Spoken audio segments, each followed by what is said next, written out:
Trump's God's army, the religious movement that sees him as America's chosen savior.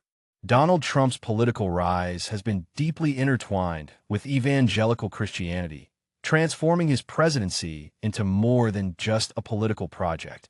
It has become a spiritual crusade for his most devoted followers.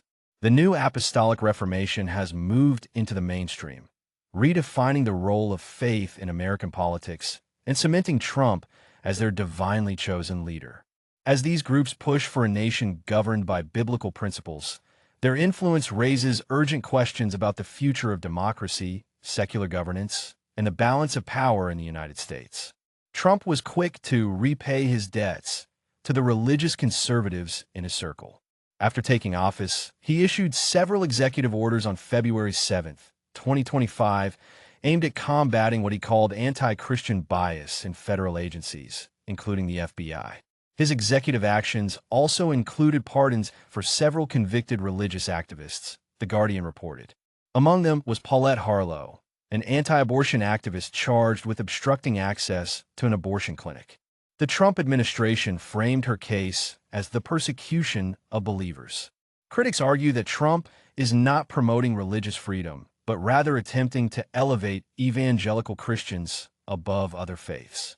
This is online from the New Voice of Ukraine. The Alternate, another online site, has this to say. As an early act of his second administration, President Donald Trump has created an anti-Christian bias task force to be chaired by Attorney General Pam Bondi.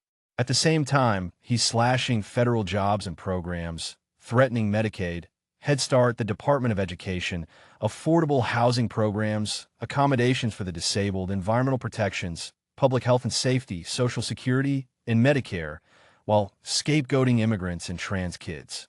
It's particularly ironic that Trump, Johnson, and the people with him in the top echelons of power are targeting those that the Bible is most concerned about: children, the poor, immigrants, the sick and disabled, women, the vulnerable, and the earth itself. After all, there are more than 2,000 biblical passages that speak about protecting the vulnerable, offering good news to the poor, stewarding God's creation, and bringing judgment down upon those with wealth and power who make people suffer.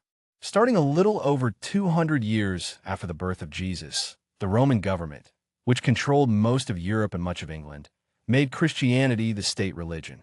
As you follow the history of Christianity, the one thing that stands out is that it has been a state religion. This changed after the U.S. Constitution. Now the religious right and other conservative groups are trying to make Christianity the state religion again. While Christianity has been the state religion, atrocities occur. More deaths and cruelty have occurred under Christians than any other group.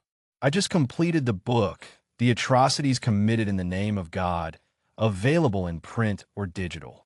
In the book, I show how the U.S. is headed for a state religion ruled by one person, a person enshrined by the people as sent from God.